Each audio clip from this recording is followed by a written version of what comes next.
નમસ્કાર, morning news bulletin સાથે હું મનોજ. ફટાફટ નજર કરીએ મહત્વના સમાચારો પર. વડાપ્રધાન 3 દિવસ ગુજરાતની મુલાકાતે છે. આજે તેઓ રાજભવનથી મહાત્મા મંદિરમાં સમિટનું ઉદ્ઘાટન કરશે, જે બાદ મેટ્રોને લીલી ઝંડી આપશે અને બાદમાં જીએમડીસી ગ્રાઉન્ડ ખાતે જંગી સભાને સંબોધિત કરી કરોડોના વિકાસ કાર્યોની ભેટ આપશે. વડાપ્રધાન મોદી આજે ગાંધીનગરમાં સૂર્યઘર યોજનાના લાભાર્થીઓને ઘરે જશે. વાવોલની શાલીન 2 સોસાયટીના રહીશો સાથે વાર્તાલાપ પણ કરશે. ઉપરાંત છત પર જઈને સોલાર પેનલ નિહાળશે. રાજ્યના તમામ પોલીસ મથકના પોલીસ અધિકારીઓ દર સોમવાર અને મંગળવારે ફરજિયાત નાગરિકોની રજૂઆત સાંભળશે. આ દિવસે અધિકારીઓને ફરજિયાત કચેરીમાં હાજર રહેવા ગૃહ રાજ્યમંત્રી હર્ષ સંઘવીએ આદેશ આપ્યો છે.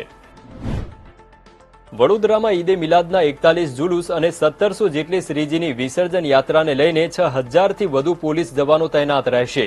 શહેરમાં શાંતિમય વાતાવરણમાં તહેવારોની ઉજવણી થાય તે માટે શહેર પોલીસ આખો વિડિયો જોવા માટે ડાઉનલોડ કરો દિવ્ય ભાસ્કર એપ.